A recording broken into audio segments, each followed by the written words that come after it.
যে 32 নাম্বার বাড়ি যে তোমরা ভাঙলা, কার অর্ডারে ভেঙেছ?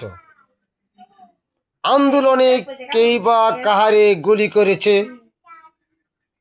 সেই অপরাধে আওয়ামী লীগের নেতা কর্মীকে তোমরা বিভিন্নভাবে অত্যাচার করে শাস্তি দিয়েছ।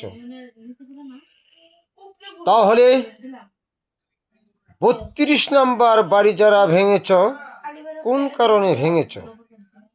সেই জুলাই আন্দোলনে বিভিন্নভাবে কে বা কাহারে গুলি করেছে, সেই অনুরাগে সম্পূর্ণ দায় দৌড় চাপিয়ে সেই 32 নাম্বার বাড়ি ভাঙ্গা হয়েছে। তাহলে যারা যারা এই নিরহ মানুষকে, সপরিবারকে হত্যা করেছে, তাদের বাড়ি ঘরে আওয়ামী লীগ কি করবে? জনগণ কি করবে? ওই আইন প্রশাসন ফিরাতে পারবে? তাদের ঐতিহ্যটা কোথায় যাবে? এবার হবে আওয়ামী লীগের পালা, এবার হবে মুক্তিযোদ্ধার পালা, এবার হবে নেতা কর্মীদের পালা। আওয়ামী লীগ কোনো অত্যাচার করে না, কারো বাসা বাড়ি লুট করে না, কোনো বাড়িঘর ভাঙ্গে না।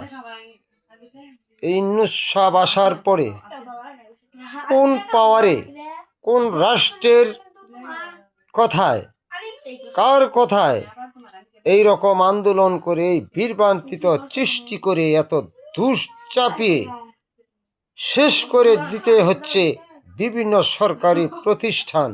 এই রায় কে দিবে? কে দিয়েছে? তার বাড়িঘর কে ভাঙবে? জনগণ ভাঙবে, না আইন প্রশাসন ভাঙবে, না ছাত্ররা ভাঙবে, না জুলাই যোদ্ধারা ভাঙবে? এটার সঠিক বিচার না হলে কেউ ছাড় পাবে না। আমি মুক্তিযোদ্ধার সন্তান হয়ে বারবার সহ্য করে আসছি, কিন্তু এটাই প্রশ্ন রয়ে গেল। এই বিচার বাংলার জনগণ রায় দিবে, সবার মোকাবেলা সেই প্রস্তুতি নিয়ে সেই বিচার আমরা করব ইনশাল্লাহ। জয় বাংলা, জয় বঙ্গবন্ধু। মুক্তিযোদ্ধারা তৈরি হয়ে যাও।